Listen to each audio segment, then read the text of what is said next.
Hi guys, how's everyone doing? Welcome to K Watches Dramas. This is Tamasha के तमाशे episode number 37. जो कब की episode है I can't remember. Sunday की I believe episode है, right? Because this is today's Monday morning here.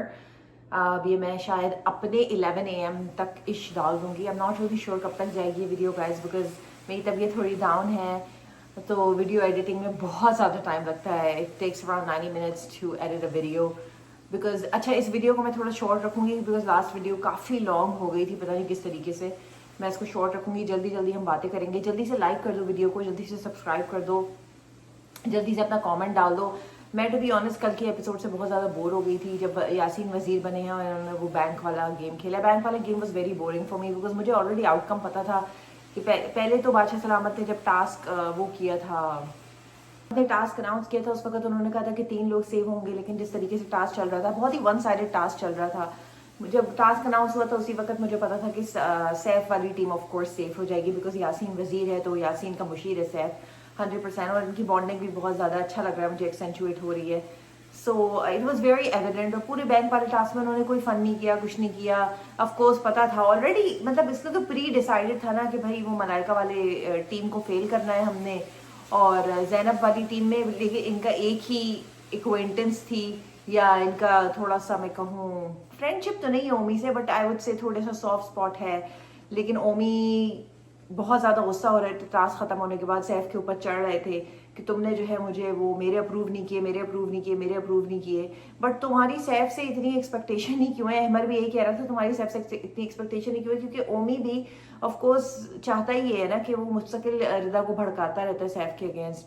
और वो तो यही चाहता है कि उसकी एक प्लानिंग भी वायरल हो रही, not viral but like uncut में किसी ने मुझे भेजा था कि वो दानिया के साथ मिलके चाह रहा था कि सैफ टॉप 5 में ना पहुंच पाए. बेसिकली दिल में तुम चाहते हो कि तो सैफ ना जीते, दिल में तुम चाहते हो कि सैफ जो है वो तुम्हारी कोई लॉयल्टी नहीं है सैफ के साथ. लेकिन सैफ ने जब तुम्हारी नोट्स अप्रूव नहीं किए, you hurt by it. Saif ने तुम्हारी नोट्स इसलिए अप्रूव नहीं किए क्योंकि जैनब उस टीम में थे और अहमर उस टीम में थे 100%. और सैफ की ऑफकोर्स दोनों से नहीं बनती, ना जैनब से ना अहमर से. इंटरेस्टिंग बात यह है कि इंटरनेट ने रातों रात जैनब को नागिन से सेंट बना दिया था जब वो माहम से लड़ी थी. ठीक है, जब वो माहम से लड़ी थी ना वो बड़े शो डाउन में, क्योंकि माहम जो है वो सैफ को उन्होंने धक्का वक्का मारा था वैनिटी रूम में. लेकिन कल फिर जैनब का डिमोशन हो गया, सेंट से वो फिर नागिन बन गई जब उन्होंने बैंक वाले टास्क में सैफ से लड़ाई की. लड़ाई तो नहीं की, थोड़ी बहुत इनकी बहस हुई. तो वो फिर से जहर लगने लगी लोगों को. तो इंटरनेट बहुत ज़्यादा फनी लगता है मुझे इस सेंस में कि एक दिन आप किसी को उठा दें और एक दिन आप किसी को बिठा दें बेस्ड ऑन उनका सैफ से क्या बिहेवियर है. बहुत ही फनी बात है ये. एनीवेज टास्क मुझे को तो खास बोरिंग ही लगा, मुझे बिल्कुल मज़ा नहीं आया. वही एपिसोड गाइस अब वही चल रहा है ना, बहुत ही मतलब एक मोनोटोनस जोन में. मतलब ना इनके पास वाइल्ड कार्ड्स आते हैं, ना इनके पास जैसे मैंने पहले मेंशन किया कोई कॉम्पिटिशन्स होते हैं, फन कॉम्पिटिशन्स.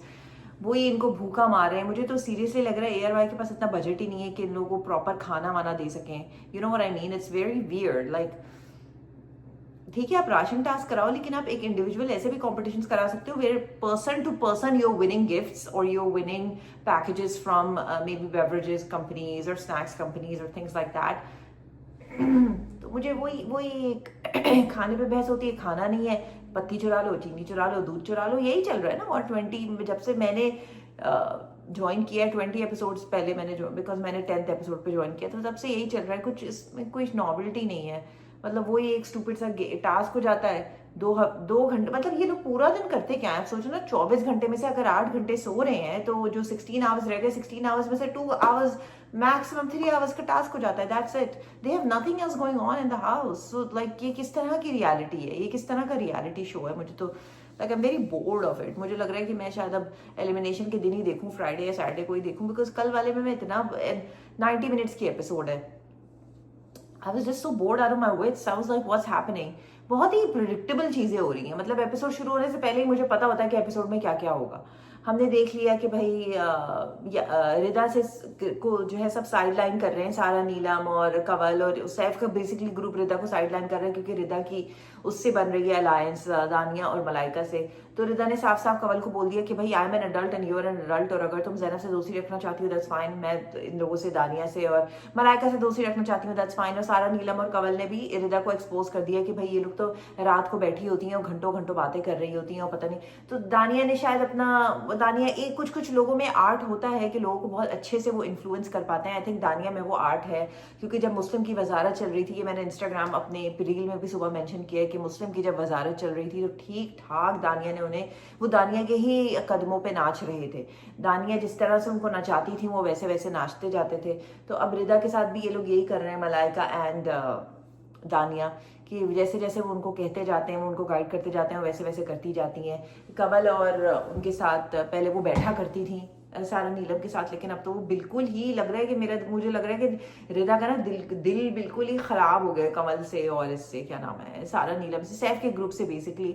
हाँ, सैफ के साथ उसकी फिर भी बातचीत है, but the girls in that group she is not liking. So एक स्प्लिट सा आ गया इनके ग्रुप में, राइट? बिकॉज पहले चारों साथ होते थे, इनका हल्ला गुल्ला होता था, यासीन भी होता था, लेकिन अब यासीन की वजारत में रिदा जो है वो अड़ रही है, बातों पे अड़ रही है। मुझे टू बी ऑनेस्ट भाई देखो, अब जिसकी वजारत होती है उसका आपको एक इनके घर में रूल है कि you have to abide by all the rules और all the you have to just obey everything that he is saying. वो कह रहा है ये ड्यूटी कर लो, अब वो अड़ रही है नहीं मैं ये तो नहीं करूंगी, वो कह रहा है ये ऐसे कर लो, कह रहा है अड़ रही है नहीं मैं तो ये ऐसे नहीं करूंगी। तो फिर ऑफ कोर्स फिर क्लैशेस तो आएंगे। तो हमने कल देखा बहुत क्लैशेस आ रहे हैं। मैडी को तो क्लैश देना ही था यासीन को, बिकॉज मैडी की तो बहुत अरसे से मैं देख रही हूँ ग्रजेस हैं यासीन के against. I am not even surprise, what I am surprise about कि मुस्लिम जो है उसने he is very calm, you know, उसने कोई ऐसा शोर नहीं या उसने कोई इस तरह का अब वो मैं कहूंगी नहीं दिखाया, रिवोल्ट नहीं हुआ वो। He is very fine, he is very chill, he is very calm. जो तीन लोग एक्चुअली जिनको बहुत ज़्यादा प्रॉब्लम है वजारत से, वो प्रॉब्लम हमें दिख रही है दानिया की शक्ल पे, हम मैडी की शक्ल पे एंड ऑफ कोर्स रिदा की शक्ल पे। मलाइका को भी इशू है, but Malaika is very much subdued. ये तीन लोग जो है वो खुल के सामने आ रहे हैं। तो सैफ ने भी कल मेंशन किया कि इनकी शक्लें देखो कैसी उतर गई हैं कि तुम वजीर बन गए, मतलब हमारे ग्रुप से कोई वजीर बना है तो इनकी शक्ल उतर गई है बेसिकली। अगर वहां से मैडी बन जाते, दानिया बन जाती, मलाइका बन जाती, तो of course that group would have been much happier. तो मैडी ने भी रिवोल्ट किया कि मैं रूल्स नहीं मानूंगा, आप भले मुझे जेल में डाल दो। तो फिर उसने उसको जेल में डाल दिया। मतलब कुछ और हुआ नहीं, कुछ ऐसा इंटरेस्टिंग हुआ नहीं, कोई फाइट नहीं हुई है कोई। मैं तो बहुत ज़्यादा मुझे मोनोटोनस लग रहा है। देखो बहुत वन साइडेड शो हो गया। I am going to be very honest, मैं आप लोगों से ट्रांसपेरेंट बात करती हूँ। बहुत वन साइडेड शो हो गया है। हमें ऑडियंस को भी पता है कि सैफ विनर होगा, अंदर लोगों को भी, कंटेस्टेंट्स को भी पता है कि सैफ विनर होगा। मेरे ख्याल में इस शो को ना खत्म करें, सैफ को ट्रॉफी पकड़ाएं, जो भी चेक वैक बनता है उसको दें और फारिग करें। Nothing is going on, nothing exciting is going on in the show. मतलब what do I need to be excited for? मुझे ऑलरेडी पता है टॉप 5, मुझे विनर पता है, टॉप 5 को छोड़ो, मुझे विनर पता है कौन होगा। तो मैं क्या, There's nothing going on literally। Task है, टास्क पढ़े, टैबलेट पढ़े, अंदर जाएं, टास्क खेलें, एक दूसरे को थोड़ा सा गालियां गुलियां दें, वापस आए, सो जाए। क्या मैं इस बारे में मैं क्या बताऊं? You know what do I say? There's literally nothing going on। Literally there is nothing going on। नानी चीनी ली, फिर चीनी वापस रख दी। जैनब ने, चलो एक जैनब ने अच्छी हरकत की कि सही है, जैनब ने यासीन की, ऑल्दो वो बहुत अच्छी फ्रेंड है, लेकिन जैनब ने कल क्लियर कर दिया कि अब हमारा वो डायनामिक पहले जैसा नहीं है। और यासीन ने भी जैनब को, यासीन भी बहुत कनिंग आदमी है, यासीन ने भी जैनब को, because Yaseen wants as many people on his side as he possibly can, because उसको भी अपनी वजारत जो है वो स्टेबल चलानी है।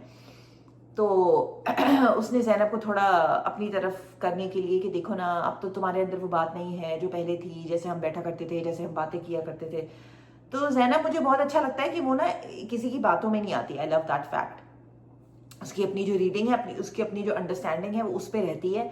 तो उसने कह दिया कि हाँ, अब हमारी दोस्ती में दरार पड़ चुकी है क्योंकि तुमने सामने से वो स्टार्ट किया मेरे अगेंस्ट, ठीक है, अब मैं भी रिबेल करूंगी एंड नाउ हमारी फ्रेंडशिप। ऐसा होता है रियल लाइफ में भी, तो ऐसा होता है ना कि हमारे बहुत अच्छे फ्रेंड्स होते हैं, but then things can not be the same, because चीज़ें जो है वो स्प्लिट हो जाती हैं। तो बहुत अच्छा किया ज़ैनब ने, पत्ती छुपा दी, बहुत अच्छा किया बादशाह सलामत ने नहीं बताया। अच्छा, अब लोग इंस्टाग्राम पे बहुत गुस्सा हो रहे हैं कि देखिए ना, जब सैफ चोरी करता है तो बादशाह सलामत आके बता देते हैं, लेकिन जब कोई और चोरी करता है तो बादशाह सलामत आके नहीं बताते। तो यही तो बादशाह सलामत ने कल क्लियर किया है आके कि मुस्लिम की वजारत में उन्होंने बहुत बार नहीं बताया। वो उन्होंने, मुस्लिम ने खुद ही ढूंढ ली, जैसे पत्ती जो ओमी ने छुपाई थी वो खुद ही ढूंढ ली, अंडे जो बॉयल करके उन्होंने छुपाए थे वो उन्होंने खुद ही ढूंढ लिए। So that's why Badshah Salamat did not have to reveal.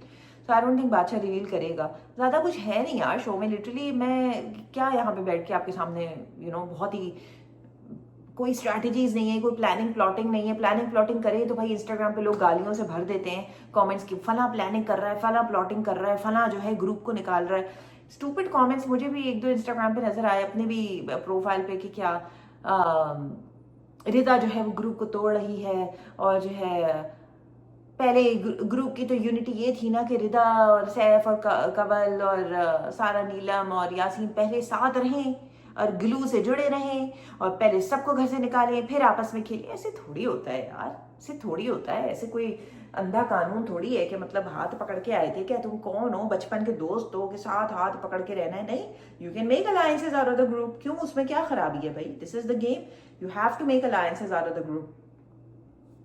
हाँ, लेकिन ये अलायंस इन्होंने बहुत स्मार्टली, मैं कहूँगी कि दानिया की ग्रुप ने बहुत अच्छा प्लान किया है कि उन्होंने रिदा को अपनी तरफ कर लिया। तो अब आप देखोगे कि रिदा की जो है sincerity and loyalty is towards Dania and Malaika and Maddy, and it's not, I would say she is not feeling that connection with Kamal and Sara Neelam and those guys anymore. So that's her game and I don't blame her for that, to be honest. क्या मतलब हमें क्या फर्क पड़ता है किसकी किसी से भी अलायंस बने, who cares?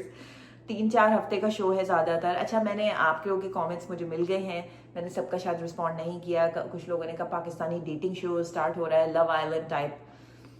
If you guys want, we can talk about it, we can review it. I don't know what kind of contest. Again, at the end of the day, it is a Pakistani show, so 100% मतलब चाहे जितना भी हो, dating हो, जो भी हो, but of course वो they cannot copy Love Island, the kind of things that happen in Love Island and Perfect Match and Love is Blind, the kind of things that happen in those kind of shows, those kind of reality shows, वो Pakistani level पे तो even अगर मैंने splits villa नहीं देखा, लेकिन मेरे Instagram पे काफ़ी लोगों ने कहा कि स्प्लिट्स विला की कॉपी है।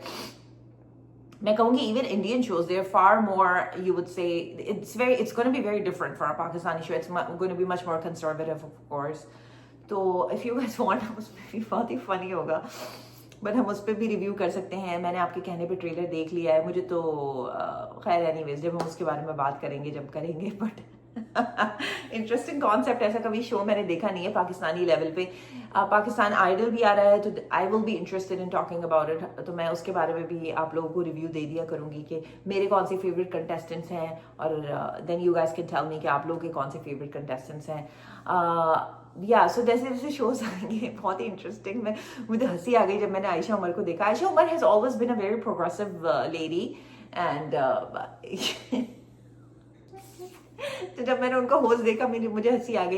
It would have been nice अगर कपल होस्ट होता, you know what I mean, like एक मेल होस्ट होता है, एक फीमेल होस्ट होती है। बिकॉज आप देखोगे कि लव आइलैंड में, लव इज ब्लाइंड में, परफेक्ट मैच में, देयर इज ऑलवेज, और most of the time, majority of the time, there's 2 people that are hosting, a man and a girl, and they host it together.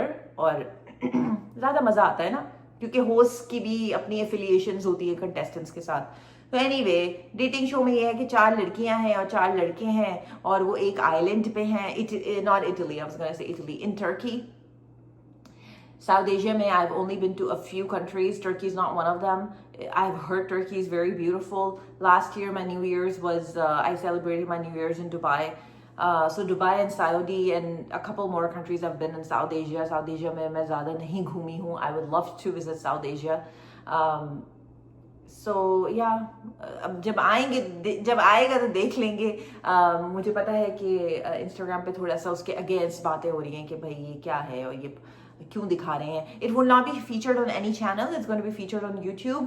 So it's personally completely everybody's prerogative. जिसको देखना है वो जाके YouTube channel पे देख लेगा, जिसने नहीं देखना वो नहीं देखेगा। चैनल पे तो, टीवी पे तो शो नहीं हो रहा ना, वो शो तो अपने YouTube चैनल पे हो रहा है जहाँ पे भी हो रहा है। So that's fine. टीवी पे तो जब टेलीकास्ट नहीं हो रहा तो फिर किस बात की शिकायत है। YouTube पे तो हर तरह की भाई X रेटेड और R रेटेड वीडियोस भी होती हैं। वो तो हर किसी का अपना पर्सनल प्रेजुडिस है कि आपने कौन सा कंटेंट आपने कंज्यूम करना है, कौन सा नहीं करना। गालियां देके क्या होगा? Just because a Pakistani show is, a Pakistani host is hosting it, and just because there Pakistani contestants in the show, आप मत कंज्यूम करो if you are against it. मतलब YouTube is like your own thing, right? Like it's your own choice what you want to consume. आपने खबरनामा सुनना है आप वो सुनो, आपने कोई इस्लामिक कंटेंट देखना है आप वो देखो, आपने कोई R-rated कंटेंट देखना है आप वो देखो। तो आप, I just find it very weird that people will be you know, why rebelling against what? Don't consume it. It's my personal choice what kind of content I want to consume on YouTube. Don't go on the channel and don't watch the show. Simple. Anyways, I love you guys so much. Don't forget to like the video. Don't forget to subscribe. Don't forget to hit the like button. मुझे बताओ कि अगर आप लोग कोई और topics discuss करना चाहते हो. मुझे तो ऑनेस्टली मेरा दिल उठ सा गया है ना. मुझे वजारत में मजा आ रहा है, सैफ और यासीन के बॉन्ड पे मुझे मजा आ रहा है, बट दैट्स अबाउट इट. और तो मुझे कुछ खास नहीं मजा आ रहा मुझे. मैं ट्रांसपेरेंटली जो दिल में होता है वो आप लोगों से कह देती हूँ. कुछ लोगों को बात अच्छी लगती है, कुछ लोग बातों पे नाराज हो जाते हैं. But that's it. I love you all. I will see you guys in the next episode. Bye.